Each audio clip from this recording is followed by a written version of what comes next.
you so much. All right, we are live. What are we looking into? How did Hollywood lose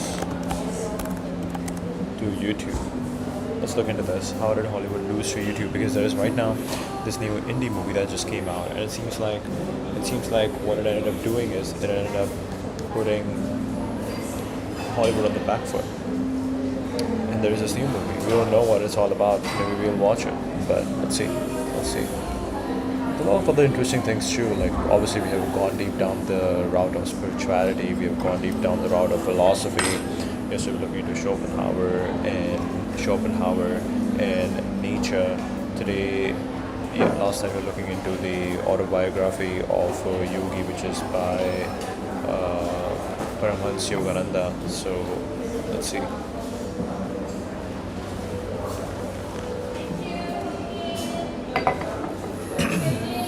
Loss is favored at this point. The numbers back it up, but it wasn't one knockout blow. It was a slow erosion on several fronts at once. Scoreboard first. YouTube has been the number one streaming service on US televisions for around 2 years, and at one point accounted for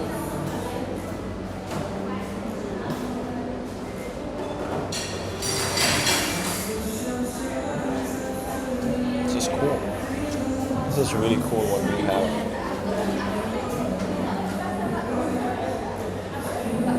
Okay, this is a beautiful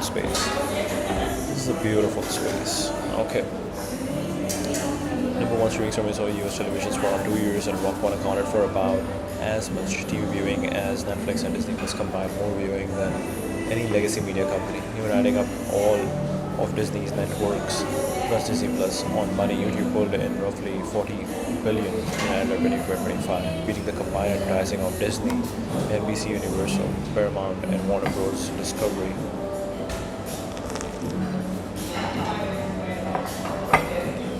Total revenue past 16 billion, surpassing Disney's media business. Leading analysts should call it effectively the world's largest media company. How it happened?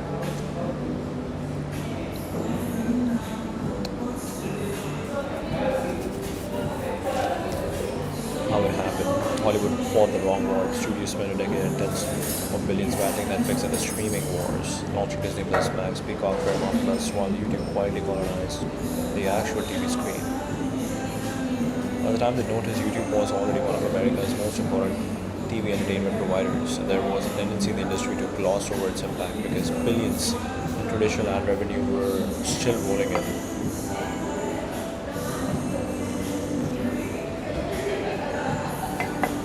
Economics are lopsided. Hollywood pays hundreds of millions upfront for content that might flop. YouTube pays nothing upfront. Creators take about 55% of ad income. Only after the video earns it. Zero content risk, infinite supply, and 200 billion daily shorts views worth of inventory. So this is where YouTube is winning. Where is YouTube winning? YouTube is basically just letting you do what you want. Oh wow. These glasses make such a massive difference. They can kind of mess up with your with your colors. It can really mess up with your colors.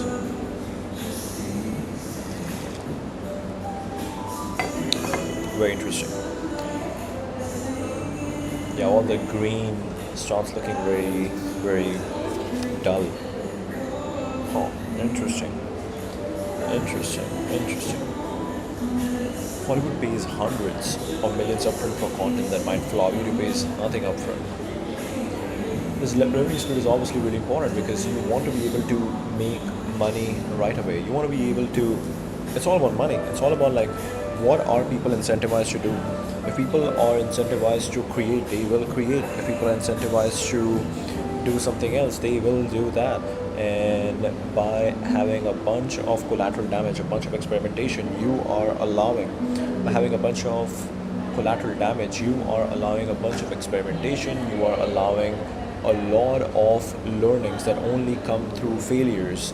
So you are basically incentivizing failures. What are experiments? Experiments are failures. What happens with failures? You learn from failures. So this is what's happening.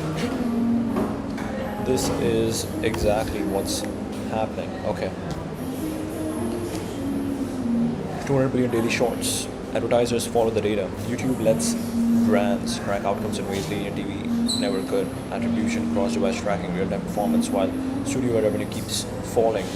WBD down 17% in 1 year. YouTube's ad revenue grew nearly 4 billion, while the studio's combined total fell from 3 billion, 7 billion swing. Wow.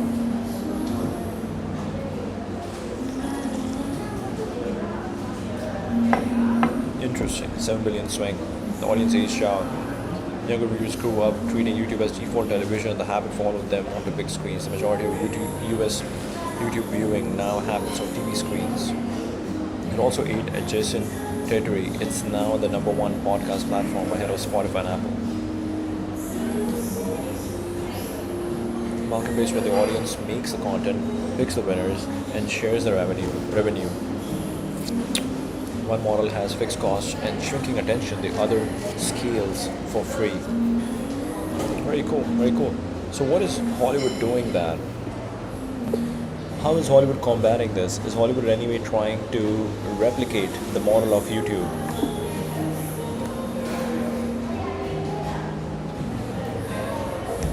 Let's ask Rainy something.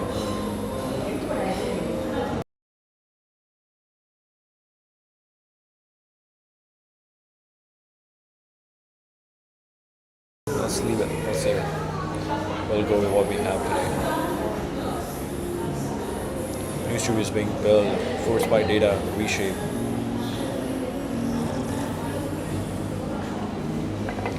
It's mostly not trying to replicate YouTube's model because it structurally can. So you can't be the platform absorb its style. Poaching creators is the main play. So they are still playing the money game. That okay. I think one interesting way to look at this is that Hollywood can be like, okay, you guys are basically, or you guys on a macro level, you guys are our experimentation zone. People want to watch amazing movies. So what we're gonna do now is the best creators from here are the people who are gonna absorb into our ecosystem. And we're gonna make these movies because they already have inbuilt attention. They are good creators. They have a lot of practice. They also have their own network of audience that will be activated on day one.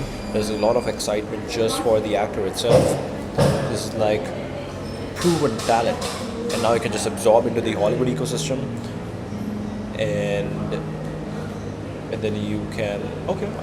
This could be it, right? Like it's like okay, YouTube is the experimentation phase on a macro level. It's all the collateral damage, and YouTube is basically incentivizing everybody.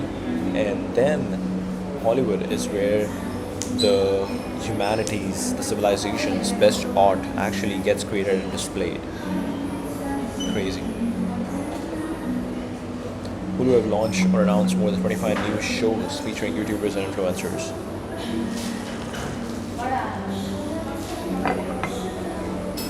Viewing creators as a safer and cheaper alternative. Yeah, like, what's the alternative? You have these creators who have proven that they can be actors, and then what else do you have?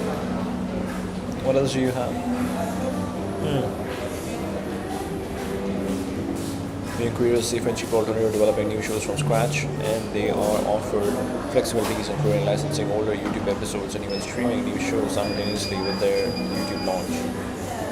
Netflix signed Mrs. Rachel, the massively popular kids education creator, partly because it has struggled to attract young viewers and has long considered YouTube one of its biggest competitors. The logic mirrors how streamers once licensed TV reruns, proven content, pre-built audience, low risk.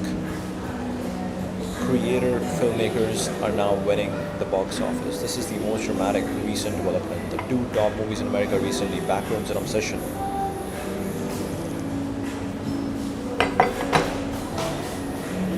creator filmmakers. It's actually crazy. Like it's crazy we label people like that, creator filmmakers.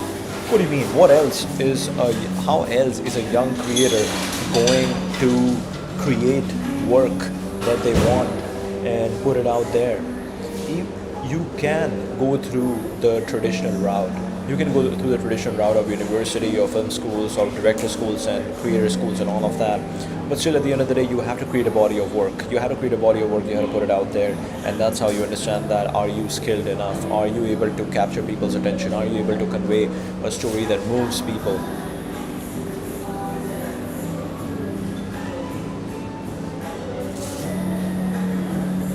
That's very interesting. That's very interesting. That's very interesting.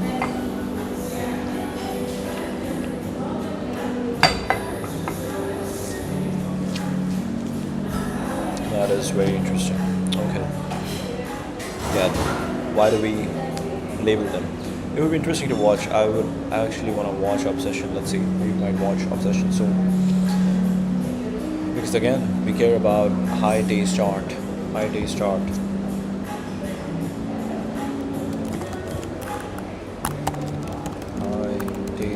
Art.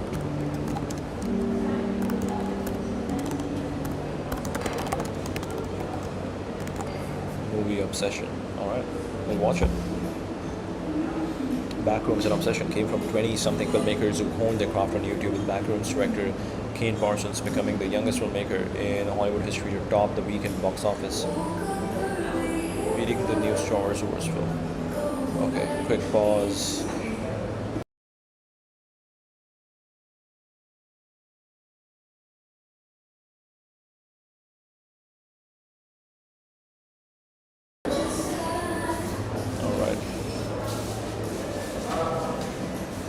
Producers are now rethinking what films to greenlight, who to cast, and how to market after these two low-budget Backrooms Obsession creative films outperform big-budget franchise titles. So the talent pipeline itself is being rebuilt around YouTube. Smart right capitulation. The Academy struck a deal for YouTube to stream. The Academy struck a deal. The Academy struck a deal for YouTube to stream the Oscars, Hollywood's most prestigious event, moving to the Rivals platform. The Academy struck a deal for YouTube to stream the Oscars, Hollywood's most prestigious event, moving to the Rivals platform. And the talent flow goes both ways. YouTube coach Disney's president of platform distribution, the executive who had negotiated Disney's own licensing deal with YouTube, prompting Disney to sue.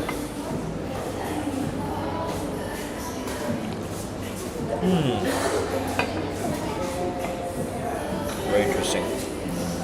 Hybrid studios are emerging. New ventures like Linden Lane Films are pairing Hollywood talent with top YouTube creators, stroke twins, and building ad tech data layers to compete for brand budgets that have historically gone to YouTube. Essentially, Hollywood production values bolted onto creator audiences. As for replicating YouTube's access model, the open platform where anyone uploads and revenue is shared, no. There's a reason. A two-sided marketplace with billions of users and 20 years of creative relationship are nearly impossible to bootstrap. Attempts like Quibi died fast.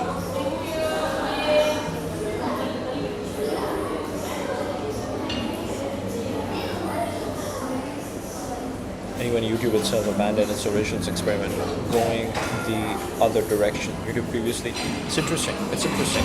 You have to realize that when you you can be either good at the infrastructure or you can be good at the product. It's really incredibly hard to be good at both of them. And it's also really important to understand that what are you?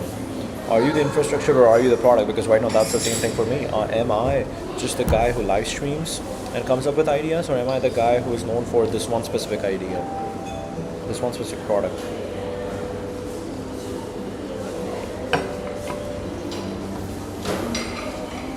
It's very interesting.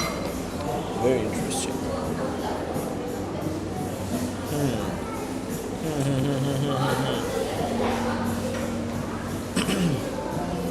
The open platform where anyone uploads and revenue is shared, no. And there is a reason. A two-sided marketplace with billions of users and 20 years of creator relationships is nearly impossible to bootstrap. Attempts like Quibi died fast, and even YouTube itself abandoned its originals experiment, going the other direction. YouTube previously commissioned premium originals from native stars, but largely abandoned those efforts.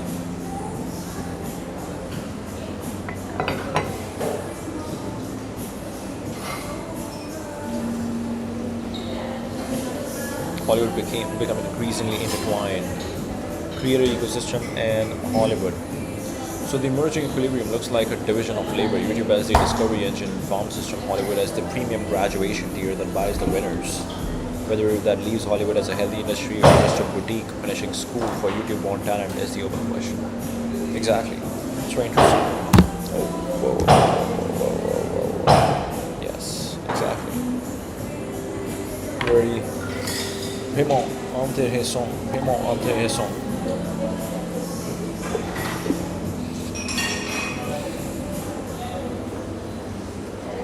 Tell me more about the movie Obsession.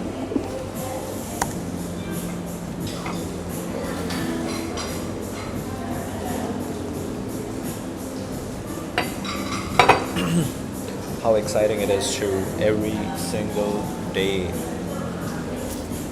I was talking to a really good friend who was from Chennai, and I think he told me that when in 1996 and 1998 when he was a young kid, wow, I forgot the two cities, but two cities in India, and they knew that there was a new internet cafe that opened up in this new place, in this new spot. So now what is happening is that the access to internet is 8 hours away via train.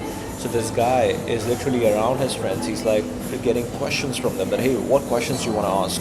Then he takes an 8-hour train to this another city. Then he goes to internet cafe and types all his questions.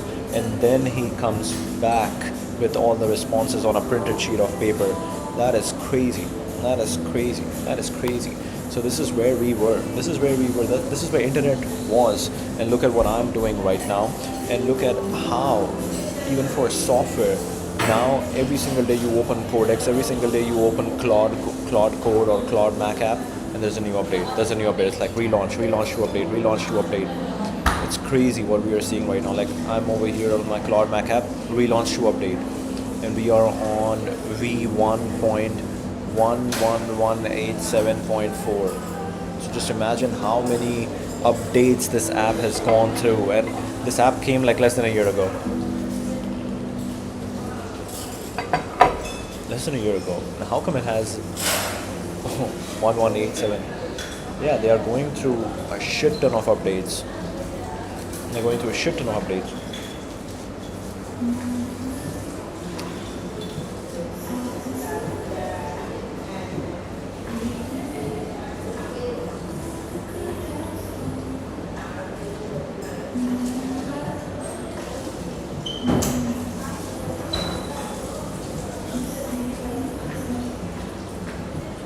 Very interesting.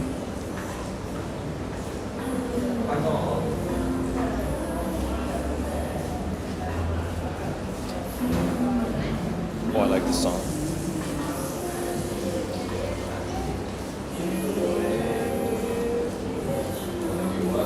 Obsession is the movie that turned a YouTube comedian into one of Hollywood's most talked about new directors, the basics.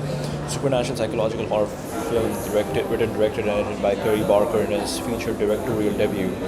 Follows Bear, a music store employee who buys a supernatural toy that grants his wish for his friend Nikki to fall in love with him, with horrifying consequences. Premiered at TIFF September 25, hit theaters on May 15, distributed by Focus, with Blumhouse and the production companies. Shaw music store employee who can't work up the courage to ask out his co-worker and childhood friend Nikki. Instead of being honest with her, he buys a one-wish willow.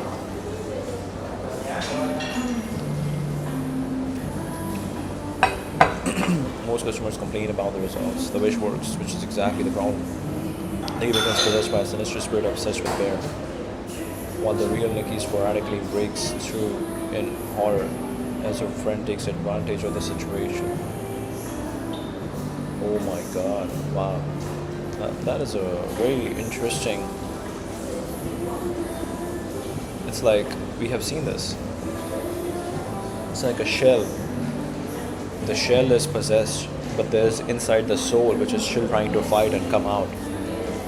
And you see, it's both in the same body. It's both in the same body. The shell is trying to move towards something, but the child, the inner soul, like the inner real person is trying to fight and get out, and it's all happening in the same person. We have seen so many movies like that. It's incredible. It's pretty cool. The economics are absurd. It was made for roughly 750,000 to 1 million. It's grossed about 148 million. 150x return. That explains why every studio executive is suddenly studying YouTube channels. It debuted at number 2 behind fellow YouTuber made film Backrooms, pushing the new Star Wars movie The Mandalorian and Grogu down to 3rd. My critics like it. It's being received as more than a gimmick.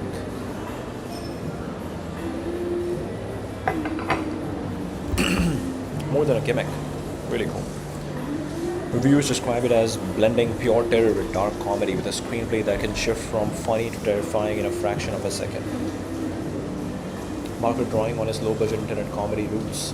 He's half of the That's a Bad Idea duo with Cooper Tomlinson. Also stars in the film. Thematically, it cuts deeper. But be careful what you wish for.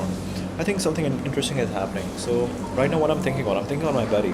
I'm thinking on my incredibly smart friend Ty Morse. So he basically incredible courage. I'm thinking about it. Incredible courage. He wants to shoot. His goal is to shoot a podcast with Elon, and what he has now done is that he created an entire beautiful set which looks like Mars, and now he has invited Elon that, hey, for the next 1 week, on any 1 hour notice, I'll be down for the interview. Like the set is, we have created this beautiful set, and within 1 hour notice we'll be down to record the podcast. Incredible stuff. Yeah, I'm just thinking about it just from an art perspective, that if this was his goal all along the way, and he's gonna reach the goal, he has been moving really fast towards it. What now? How does this thing look like? What does it look like day to day, every single day? Where is he moving? How is he creating art? How is he adding more character? How is he adding more texture? What is he known for? Yeah, it's very interesting. The reason I asked that is because that's exactly me. But the difference is that instead of putting my goal externally on someone like Elon, and Elon is an incredible person, you would want to interview him, you would want to know all about SpaceX, you would want to do that entire interview. But what now? Day to day, what are you doing? Because you can have your work be something that is totally dependent on externally on someone else, on someone else's mood, schedule, intention, whatever. It's very interesting. How do we create our own art? We have not heard a lot from Ty himself. I think after Elon there's going to be a massive change. I hope he gets that, because once he gets that, we are going to see incredible change in Ty himself, like what he starts valuing and what he starts doing when he finally reaches what he always wanted. So yeah, good luck, Ty. It's important to kind of like get what you want so that you start thinking beyond it.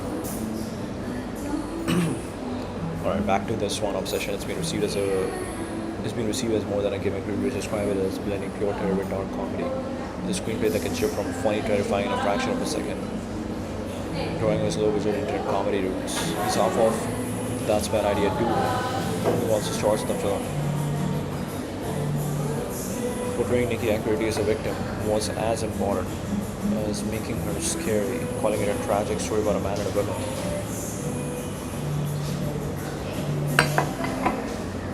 Horror parable about consent.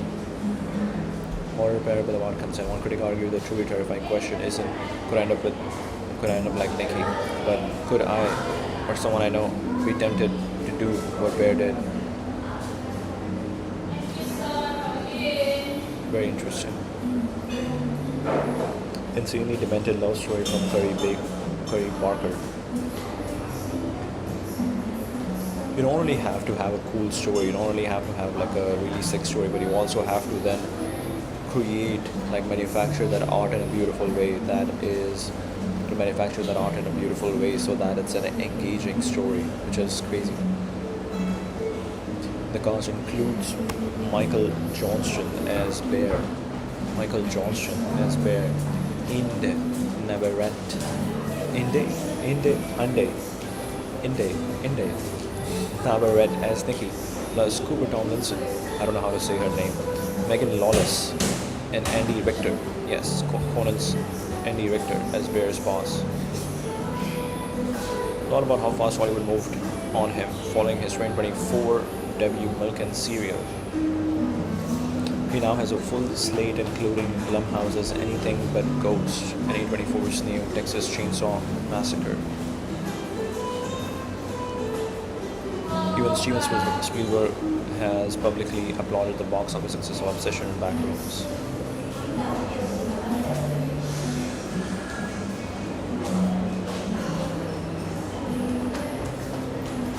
Very cool. Heaven of Horror. What is Heaven of Horror? What is this website? Be careful what you wish for. Obsession.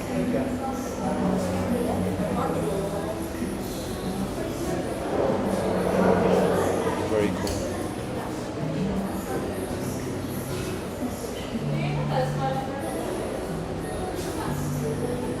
I would expect Heaven of Horror, a website called Heaven of Horror, to have a much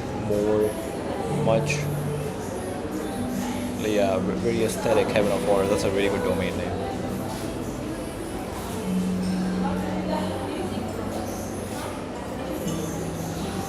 Perfect Netflix show for fans of King and Spielberg. Interesting.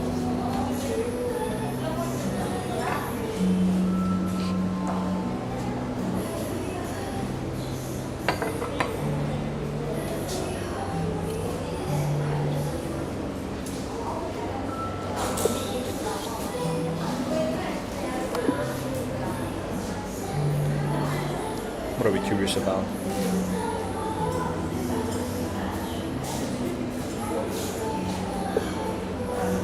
Tell me about other up and coming artists, creator, filmmakers on YouTube.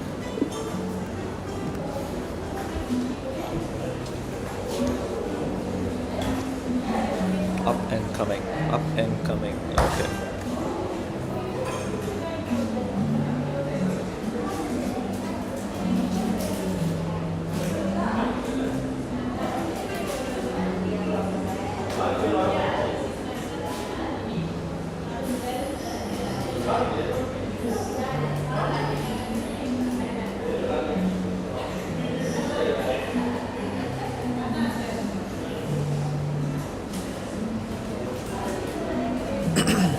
Kane Parsons, probably the biggest story of the moment. 7 years after the creepypasta went viral, Parsons' take on the backrooms, which began as videos he made in Blender and uploaded to his YouTube channel, became 24's latest horror behemoth, with heavyweights like James Wan and Osgood Perkins on board as producers. He started making those videos as a teenager and is now the youngest filmmaker in Hollywood history to top the weekend box office.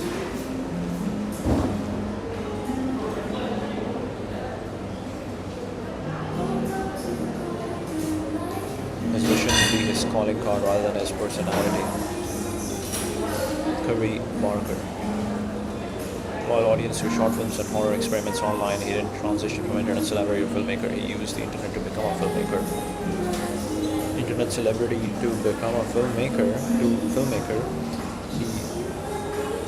He used the internet to become a filmmaker. I don't know what that means. Danny and Michael Filippo Raka. Australian twins build their falling through chaotic YouTube videos and release Talk to Me 2022, 4.5 million supernatural thriller that grows 92.2 million worldwide. Secured a bigger budget for their follow-up Bring Her Back. Marky Flyer, Mark Fishback, gaming giant turned author, directed, wrote, distributed, edited, and starred in Iron Lung, based on the indie video game he helped popularize.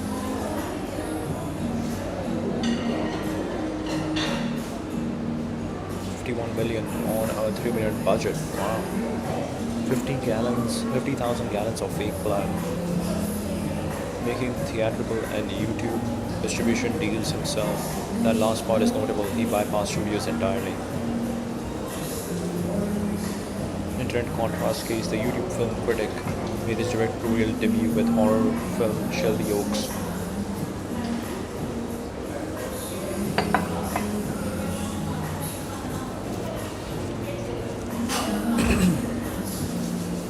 Critic to director path works too. Critic to director path, wow. Critic to director. The YouTube film critic made his directorial debut with the horror film Shelby Oaks. Grown his audience to reviews rather than filmmaking experiments. The Stokes twins and Ben as a lot, representing the entertainer creator track rather than filmmaker track. They signed the new studio, Linden Lane Films, 137 million and 48.6 million subscribers respectively, giving them more ownership, more creative freedom in traditional releases in theaters and on streaming. Larger narrative projects' ability to self-finance and draw massive audiences makes him uniquely positioned to develop a feature film.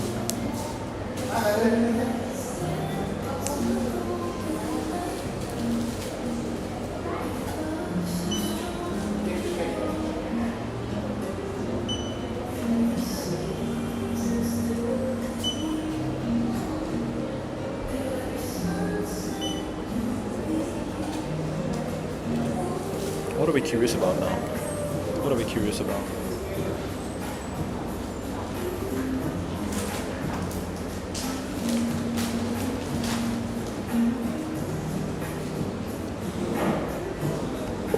Quotes from Paramhans Yogananda. Oh.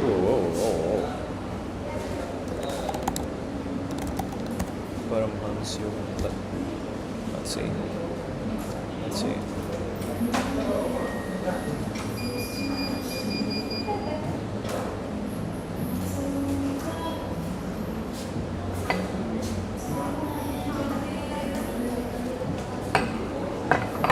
Kriya Yoga for the West and founded the Self-Realization Fellowship. Spiritual books ever written. The season of failure is the best time for sowing the seeds of success. Be as simple as you can be. You will be astonished. We are seeing so many seeds. We are seeing so many seeds. Not seeing, we are sowing so many seeds. Be as simple as you can be. You will be astonished to see how uncomplicated and happy your life can become. Be as simple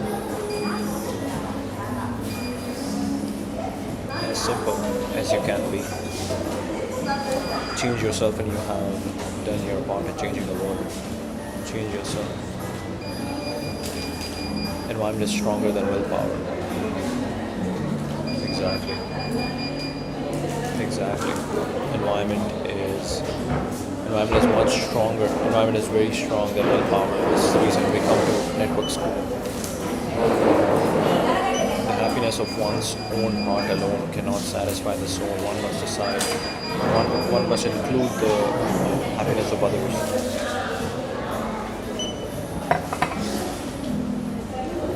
What are the best monasteries in India?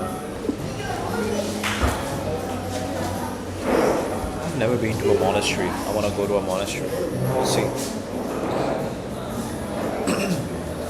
The happiness of one's own heart alone cannot satisfy the soul. One must include the happiness of others. This is so interesting. This is exactly what I felt in Vancouver. It's like, if you can figure everything out for yourself, but if the people around you aren't happy, then you are. If people around you are not happy, then you cannot be happy.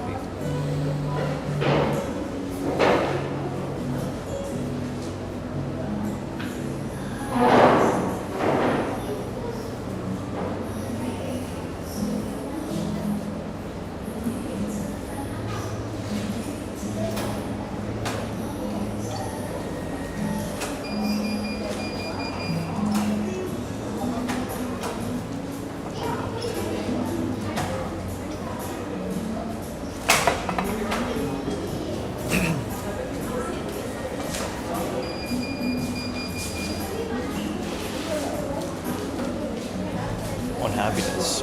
The happiness of one's own heart alone cannot satisfy the soul. One must include the happiness of others. Learn to be happy now. If If you don't have time to be happy now, you will never be happy. You want to be happy now. If you don't have time to be happy now, you will never be happy. There is a magnet in your heart that will attract true friends. There is a magnet in your heart. There is a magnet in your heart. There is a magnet in your heart that will attract true friends. A spiritual practice. Read a little, meditate more, think of God all the time.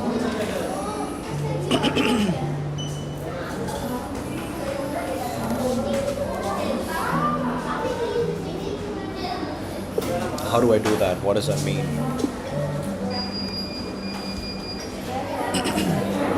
Stillness is the altar of spirit.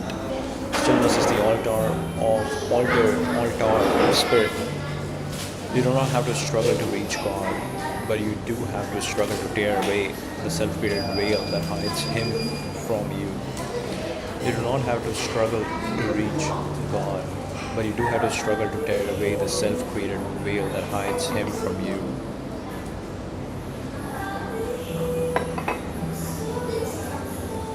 Persistence guarantees that results are inevitable. Persistence guarantees that results are actually, wow.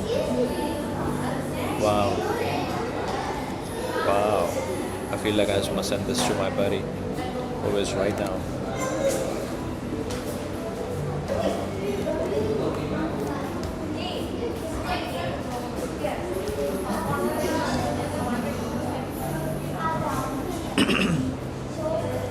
Wow, so beautiful. So beautiful. So beautiful. I just sent this to one of my buddies who is doing this podcast with, potentially, let's say, with Elon. Let's see. I think he will do it. On life and courage. Live each moment completely and the future will take care of itself. Live each moment completely and the future will take care of itself. Live each moment completely and the future will take care of itself.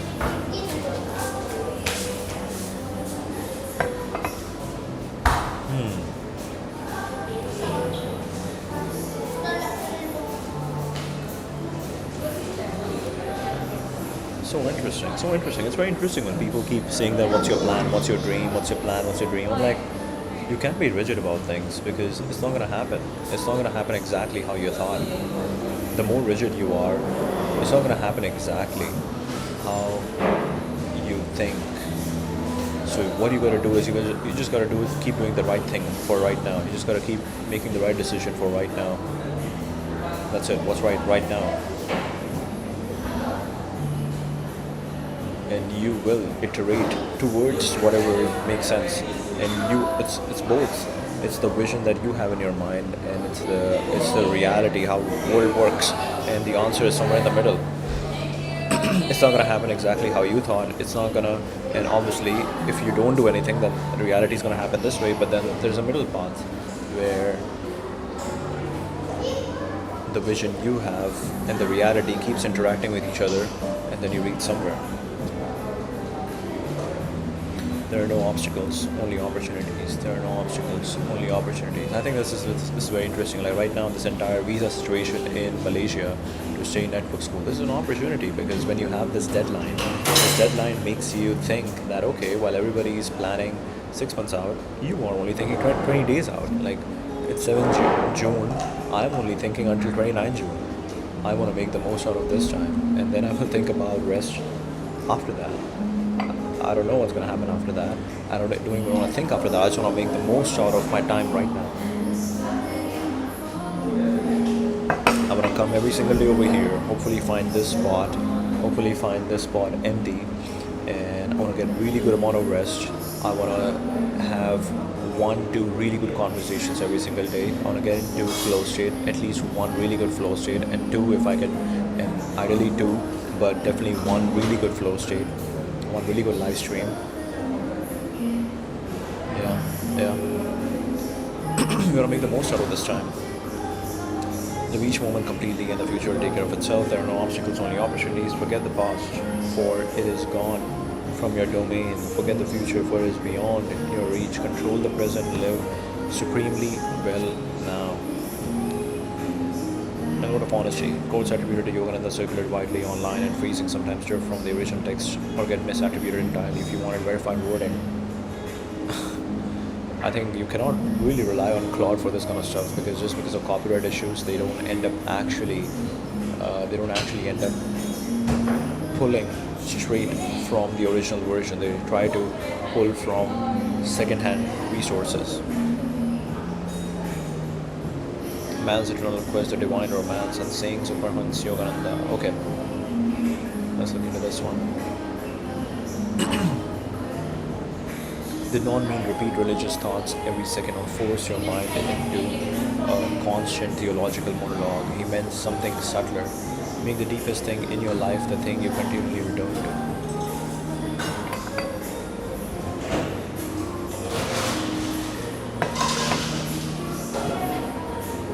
Yogananda did not mean repeat religious thoughts.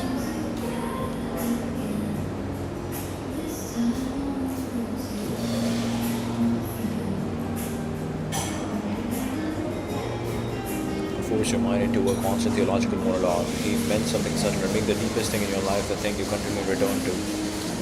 God was not merely a deity. It was the underlying source of consciousness, beauty, joy, love, truth, existence itself. So think of God all the time can be interpreted at several levels. Beginner level.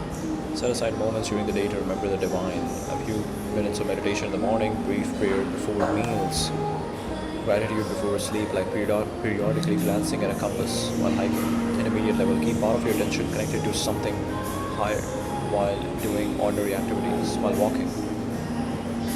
What a beautiful world. While working, may this work be an offering. While talking to someone, the same consciousness lives in them. Yes, yes, yes. Connected to something higher while doing ordinary activities, while walking. What a beautiful world. While working, may this work be an offering. While talking to someone, the same consciousness lives in them. The activity changes, the orientation remains. Advanced level, the distinction between spiritual practice and life begins to disappear. The distinction between spiritual practice and life begins to disappear.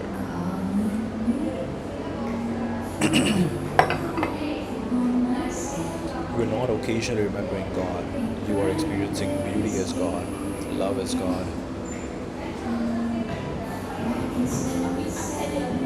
You're experiencing beauty as God, love as God, awareness as God, existence itself as God. A musician absorbed in music, an artist absorbed in creation, a scientist absorbed in discovery.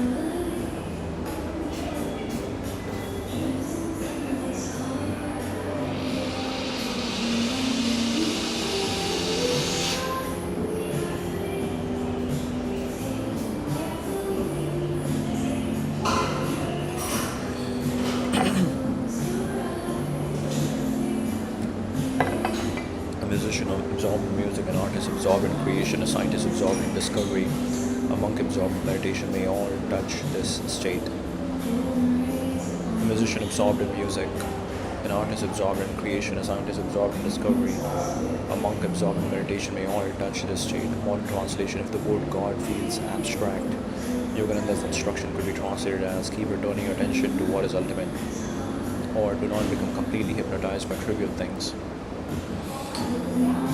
If the word God feels abstract, if the word God feels abstract,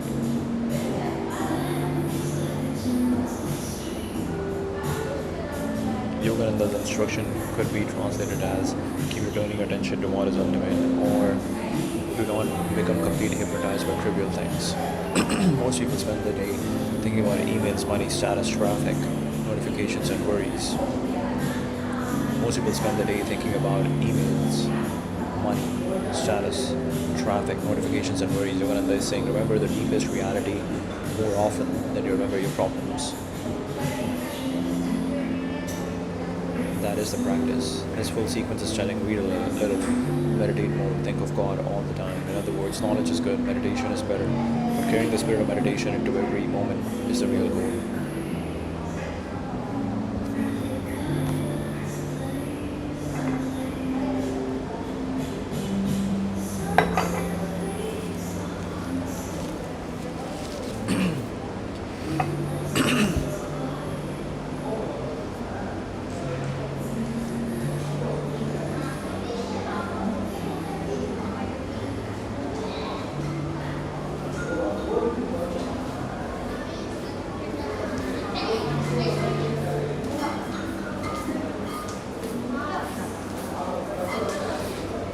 breathe a little, meditate more, think of God all the time, remember the deepest reality more often than you remember your problems. That is a practice. Knowledge is good, meditation is better, but carrying the spirit of meditation into every moment is the real goal. I think that is so interesting. That is the thing. I think one of my friends asked me a really interesting question. When you enter into flow state through one activity, you can kind of take it into other activities. I didn't understand his question before, but then I got it. And that was very interesting. It's like once you get into flow state, you realize what flow state feels like. You try to bring that into the conversations you have. You try to bring that into a simple activity that you do. Like if you are, I don't know, washing clothes, you are like, how do I engage myself? How do I bring that same state over here? And that is very cool. That is very cool.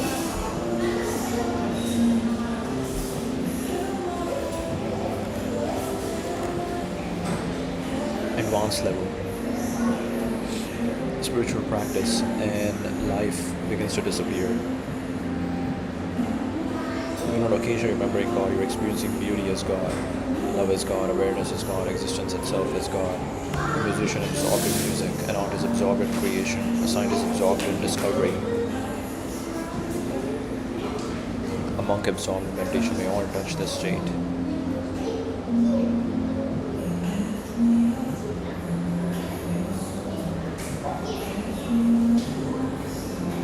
India has one of the most spectacular Buddhist monasteries in the world, mostly strung along the Himalayan belt. Here are the standouts. Fixe Monastery.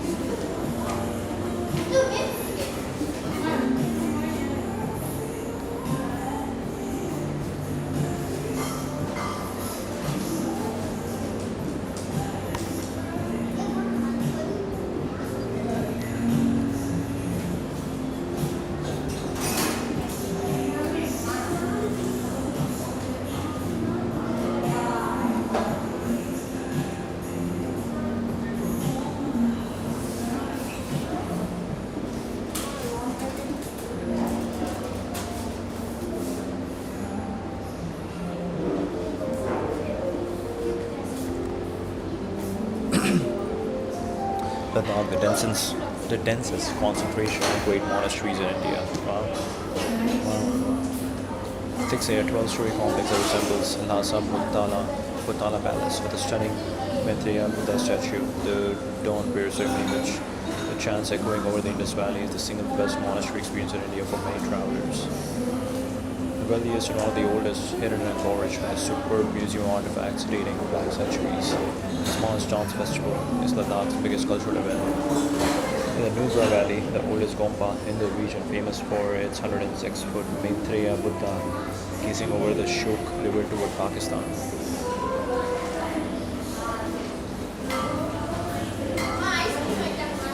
Key Monastery, Spiti, 1,000-year-old high with the whitewashed cells stacked on the Spiti. Key Monastery. This is beautiful. Wow.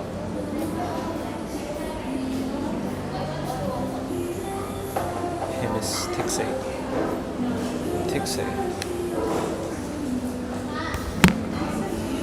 Near Gangtok.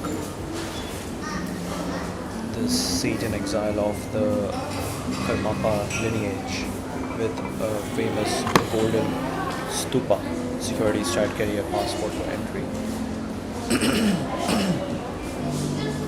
The accessible option. Namdroling Golden Temple, Karnataka, near Coorg, in South India's largest Tibetan settlement, home to thousands of monks and nuns. Easy day trip from Mysore or Bangalore, and the most practical if you're flying in from Malaysia for a short time.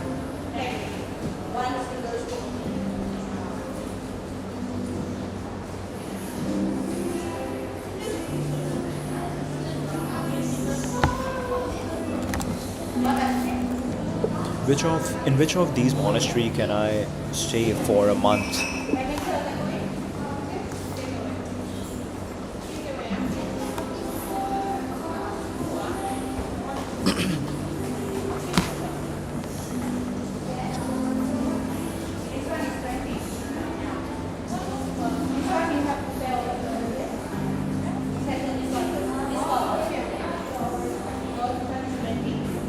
Grasping the mysteries of Himalayan serenity.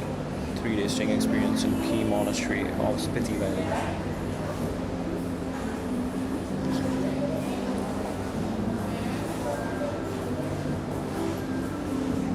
Balakupe, Namdroling Monastery, foreigners protected area, permit, stay guest house. Overnight stay guest, long-term stay volunteer monastery, long-term month teaching English. Wow. Volunteer in Ladakh. Volunteer, honest answer. First, most famous monasteries answer for month-long casual guest. Overnight stays are common, but a month usually happens through one of 3 doors. A direct arrangement at the monastery, a permit, or a volunteer study program. Your best shot at a direct long stay.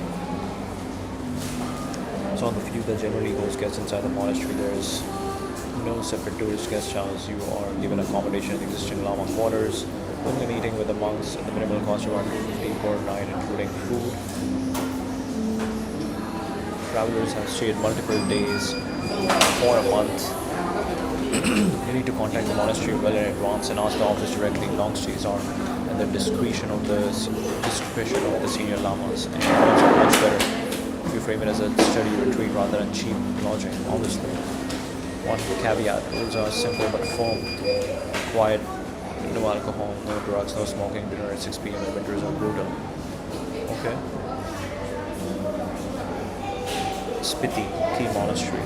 Namdroling, possible, but there's a permit for one. The monasteries, they run proper guest houses.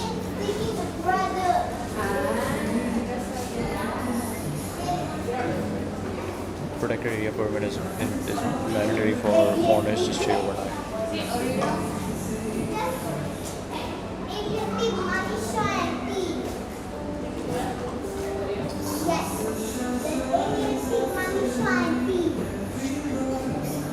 Go the volunteer on casual month-long guest stays aren't the norm, but volunteering gets you exactly what you're after. Programs like Mount Ladakh place people at monasteries such as Likit Badumans with your own room and 3 meals daily eaten with the young monks in exchange for teaching conversational English a couple of hours a day.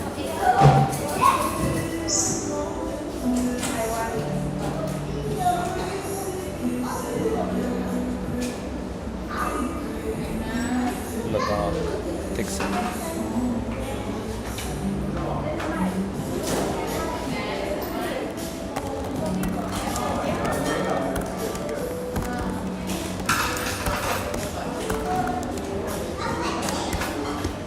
I'm on Indian passport now. Let's see.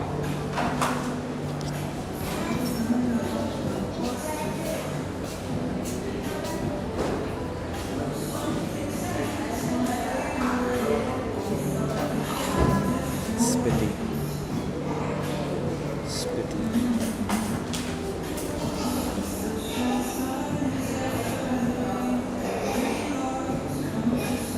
The biggest barriers I mentioned were foreigner specific. Now wide open to you. Namdroling, the protected area permit headache applies only to foreign nationals. As an Indian citizen, you can simply book the monastery guest houses.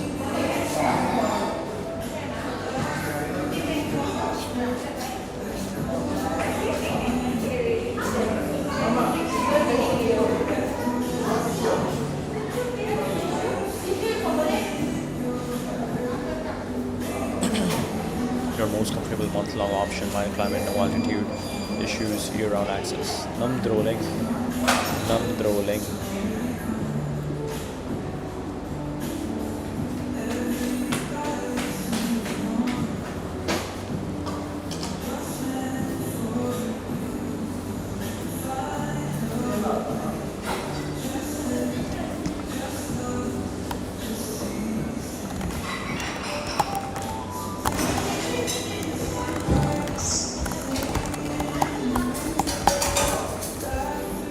How far is Namdroling from Bangalore?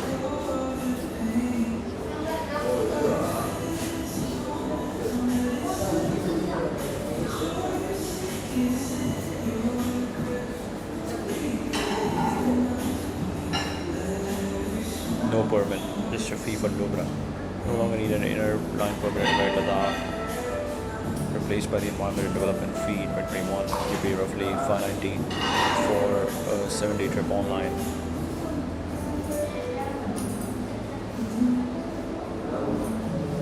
And the volunteer door is more open to you. Teach for Ladakh's long-term volunteer program is open to Indians only. Non-Indians are restricted to short workshops, so a month teaching in a monastery is a path effectively reserved for people like you.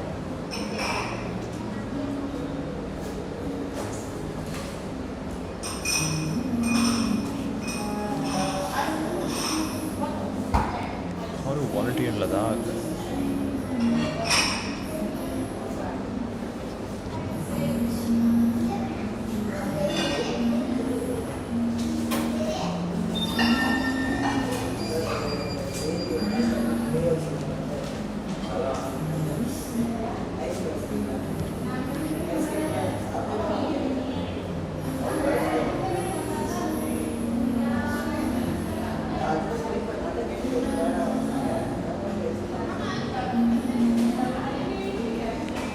Is Ladakh dangerous?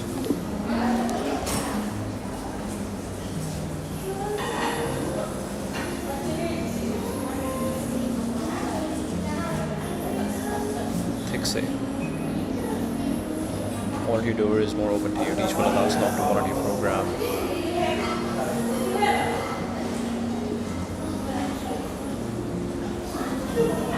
Monasteries are just the kid for 2 months with your own room and 3 meals daily eaten with the young monks in exchange for teaching conversational English.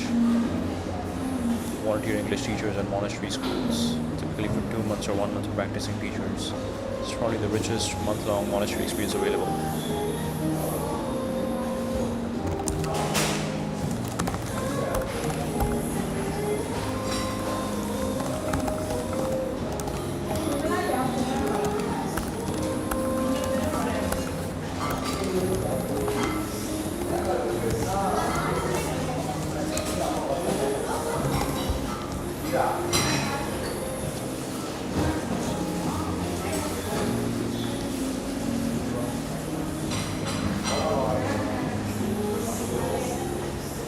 Safest places in India, but as we always go different kind.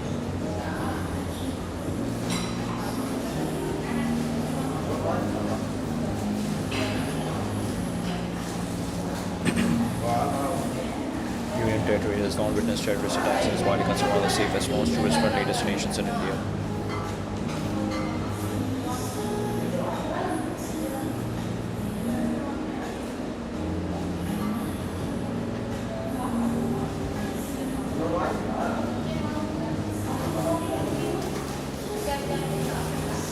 Remote military zones far from monasteries and tourist circuits. 3,500-meter and key monastery at 4,100. Acute mountain sickness affects many visitors and kills a few every year. Usually people will fly in and immediately drive to high passes. You will acclimatize properly. The first 48 to 72 hours need rest, hydration, and no exertion. The Manali Leh and Spiti routes involve landslide-prone cliff roads. Most accidents involving travelers in this region are road accidents.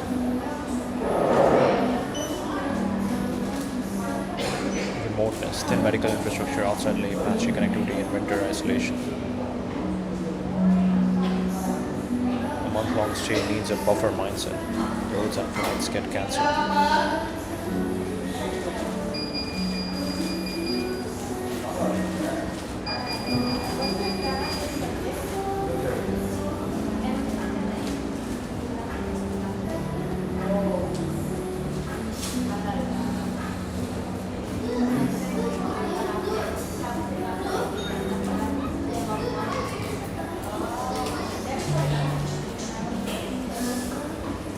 And away from risky daily road travel, genuine dangers of Ladakh are managed with acclimatization, good drivers, travel insurance, and flexible itinerary, not avoided by staying away.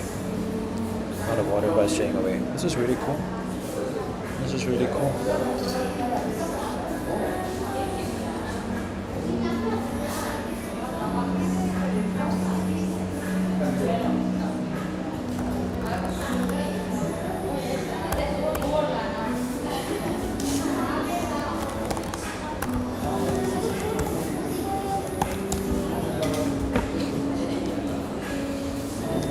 Very cool.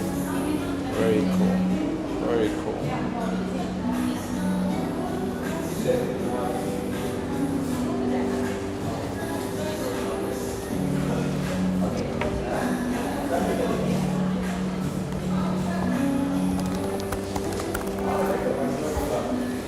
Who are some of the most popular monks in Ladakh?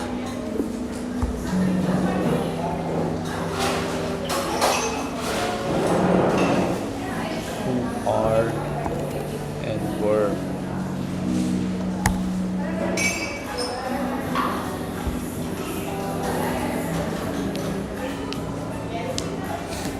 It's crazy how we started from Hollywood's decline against YouTube to now we are talking about monks in Ladakh. Very interesting.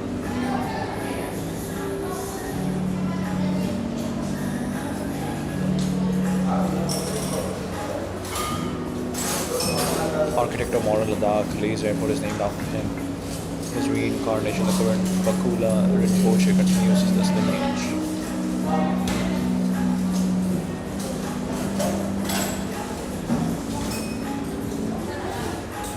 Produced some remarkable monks, several of whom shaped not just religion, politics, and diplomacy.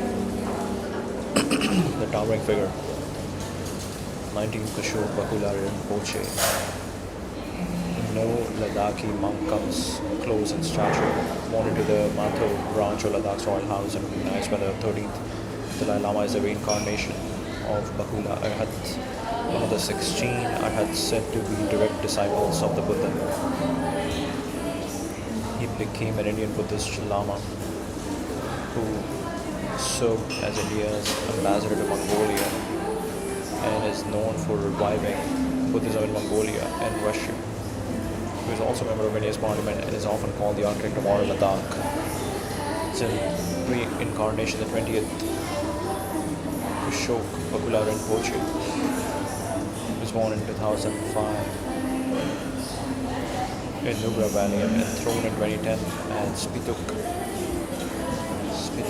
Monastery.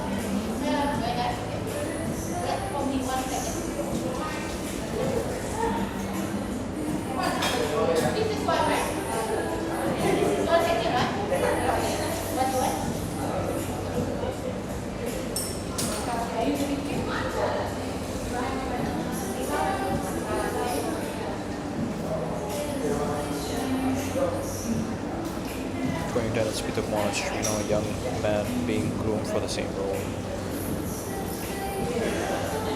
Rinzog Rinpoche, arguably the highest religious office a Ladakhi has ever held, born into the royal house of Matho and nephew of 19th Bakula Rinpoche. He became the 102nd Ganden Tripa, the spiritual head of the entire Gelug school of Tibetan Buddhism, the same school that the Dalai Lama belongs to.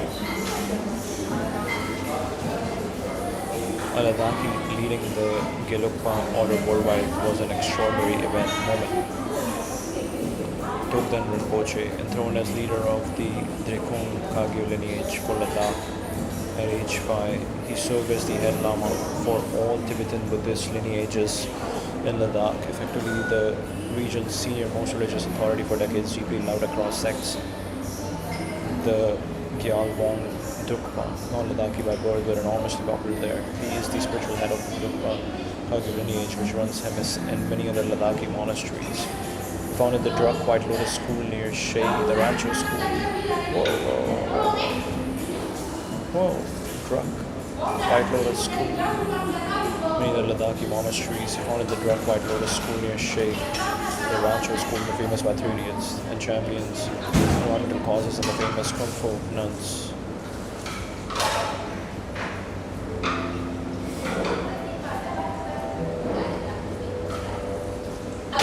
Thiksay Rinpoche, the current leader of Thiksay Monastery. Active in education, community life, historically Thiksay was the primary Gelugpa institution in Ladakh. Going further back to historical giants, Rinchen Zangpo, Greek translator who is credited with building over 100 temples across Ladakh, Spiti and Western Tibet. belong to his tradition. Interestingly, he's counted as the ninth incarnation in the Bakula lineage. And Stagtsang Respa,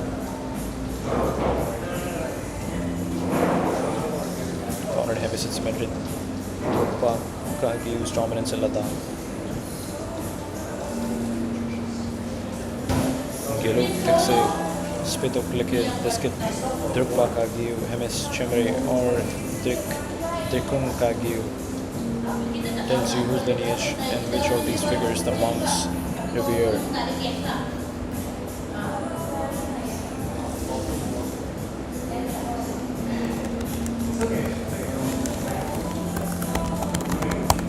Tell me more about it. The Druk White Lotus School. This is it. This is what we are trying to build, right? Druk White Lotus School. This is the goal. Druk White Lotus School. They should have an Instagram page, no?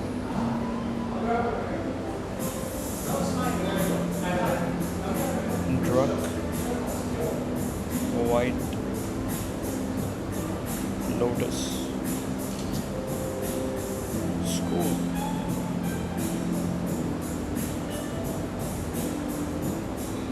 Wow. Oh, they actually have an Instagram account. Druk. Oh my god.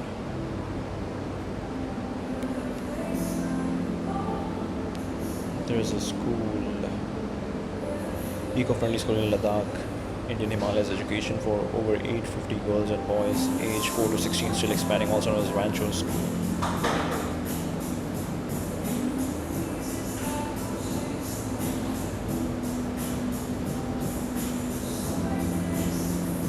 Padma Karpo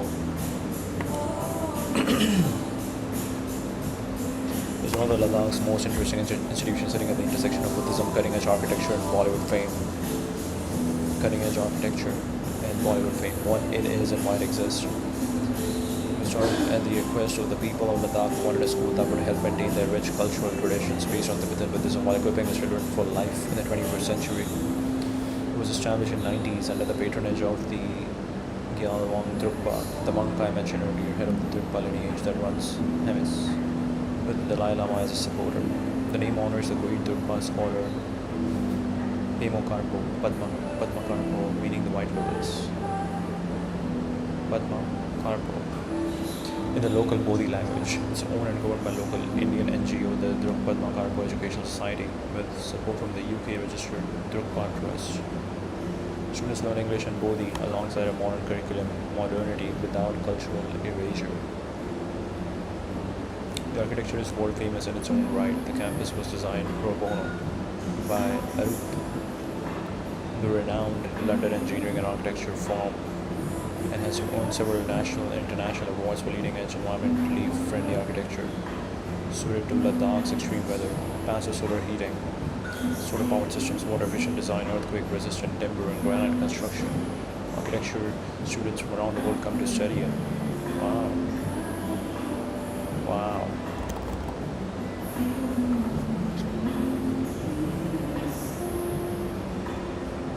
The idiotic wall.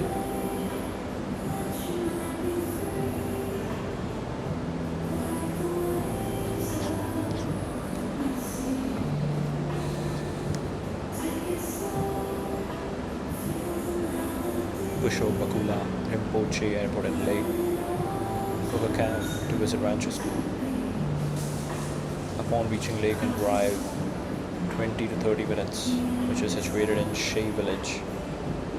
Wow. The Three Idiots fame, the school shot to prominence after the climax of Three Idiots was filmed there in 2008. Once the film became a blockbuster, tourists started arriving in droves searching for Rancho School. The main attraction is the Rancho Wall, the building where Chatur got the electric shock in the film. The original was destroyed in the 2010 flash flood, so a replica was built in a corner of the campus. The replica was built in the corner of the campus, and there is now a 15-minute guided tour.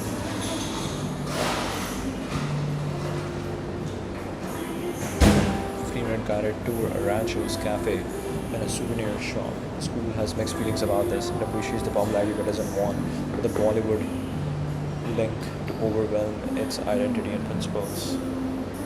The tourist facilities are deliberately fenced off from the working school. Visitor fees fund education.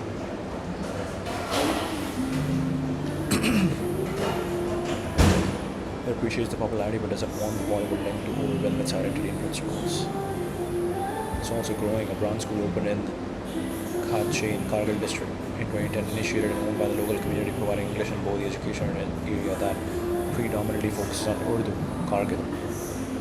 Relevant to your plan, the school has long-running links with international educational institutions, with visiting students and staff contributing time and energy. So skilled volunteering inquiries are worth making through their website. It's on the Leh-Manali highway, about 15 kilometers from Leh. Open to visitors roughly 8 a.m. to 6 p.m. and just a few kilometers from Tikse Monastery. Don't disturb classes or photograph the teachers and students.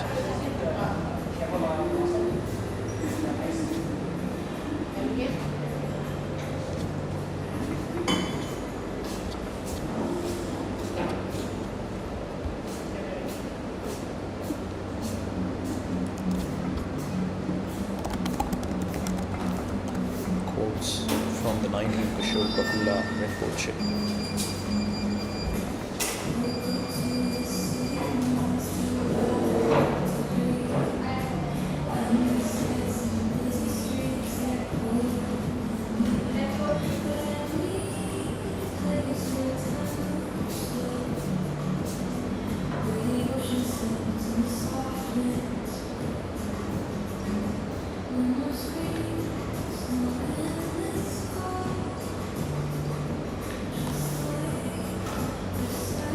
And as he quoted, like remarkably very few widely circulated quotations, he was a man of institution building and quite diplomacy rather than aphorisms. His legacy lives in monasteries, schools, and treaties rather than in saying collections.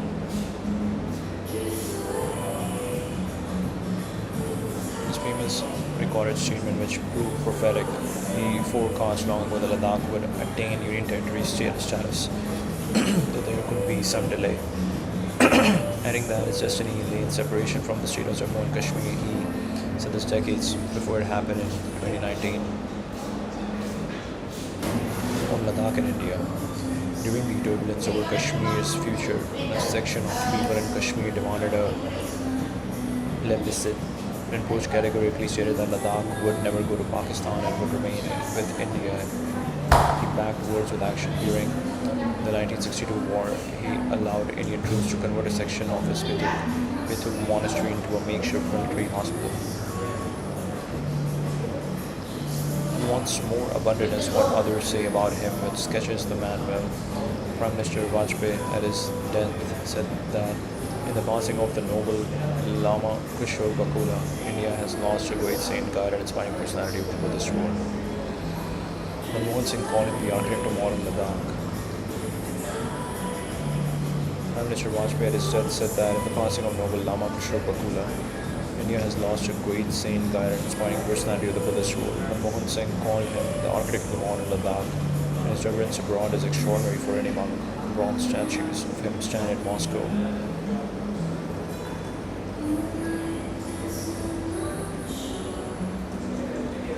Bronze statues of him stand in Moscow. One inside the Moscow Buddhist temple, honoring his efforts to revive Buddhism in the Soviet Union and Mongolia, and the monastery he founded in Ulaanbaatar in 1999. Bakula Rinpoche holds his ashes in a golden stupa. If you want his actual words and length, the best sources are offline. His biography, Kishore Bakula Rinpoche, the architect of modern Ladakh, by Sonam Wakchuk Shakspo, his longtime associate, and archives of his speeches in Parliament and as ambassador, which he founded, also hosts an annual Kishore Bakula Rinpoche Memorial Lecture, and a documentary on his life and legacy is in the works. If you make it to Ladakh, Spituk Monastery and the airport bearing his name are both reminders of how thoroughly one monk shaped a region.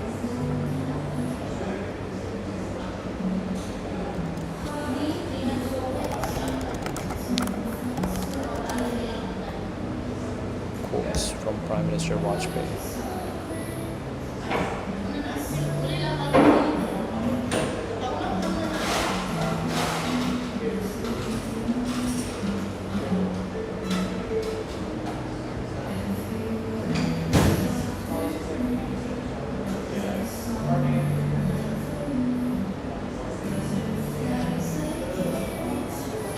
India's three-time Prime Minister was that rare politician whose words outlived his tenures.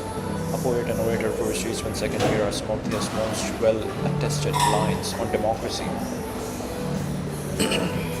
From his famous 1996 speech before resigning rather than face a trust vote he would lose.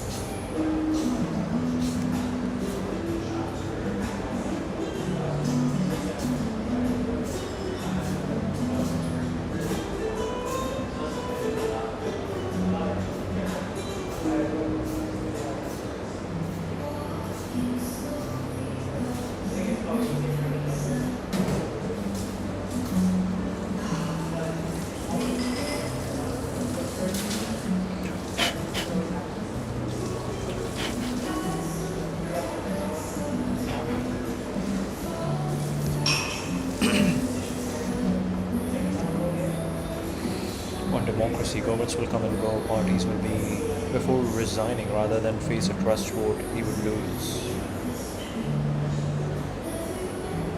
Governments will come and go, parties will be made and unmade, but this country should endure, as democracy should endure. सरकारें आएंगी जाएंगी, पार्टियां बनेंगी बिगड़ेंगी, मगर ये देश रहना चाहिए, इसका लोकतंत्र अमर रहना चाहिए. Victory and defeat are part of life, which are to be viewed with equanimity. Victory and defeat are part of victory and defeat are part of life, which are to be viewed with equanimity. On Pakistan and neighbors, his most quoted geopolitical line: "You can change friends but not neighbors." आप दोस्त बदल सकते हैं, पड़ोसी नहीं. Which means you have to maintain good relationships at all times. You can change friends but not neighbors. आप दोस्त बदल सकते हैं, पड़ोसी नहीं. This Kashmir doctrine compressed into 3 words: इंसानियत, जमहूरियत, कश्मीरियत.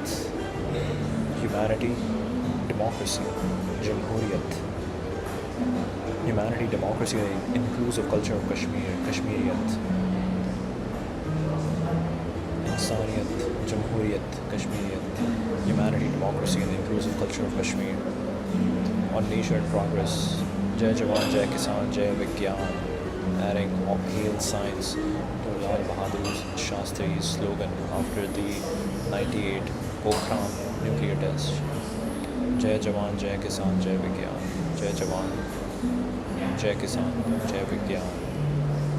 I dream of an India that is prosperous, strong and caring. All an India that regains a place of honor in the comedy of great nations. I dream of an India that is prosperous, strong and caring. An India that regains a place of honor in the comedy of great nations.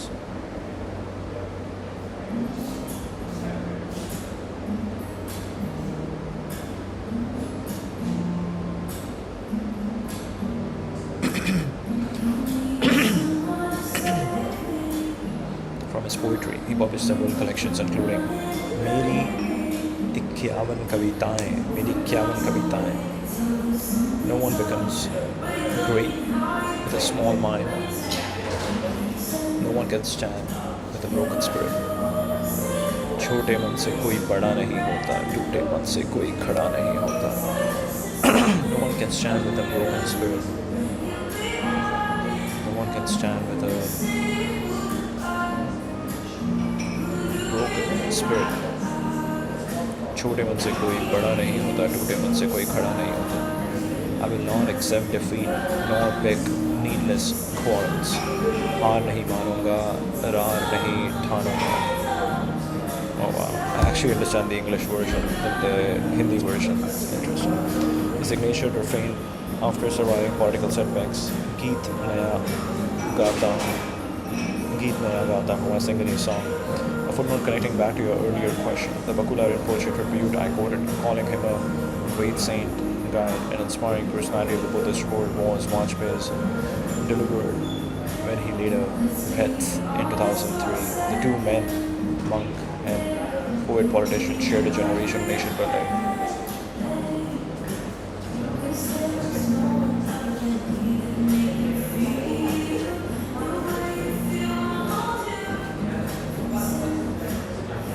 This was really cool. Welcome back. Welcome back. This was beautiful. Thank you.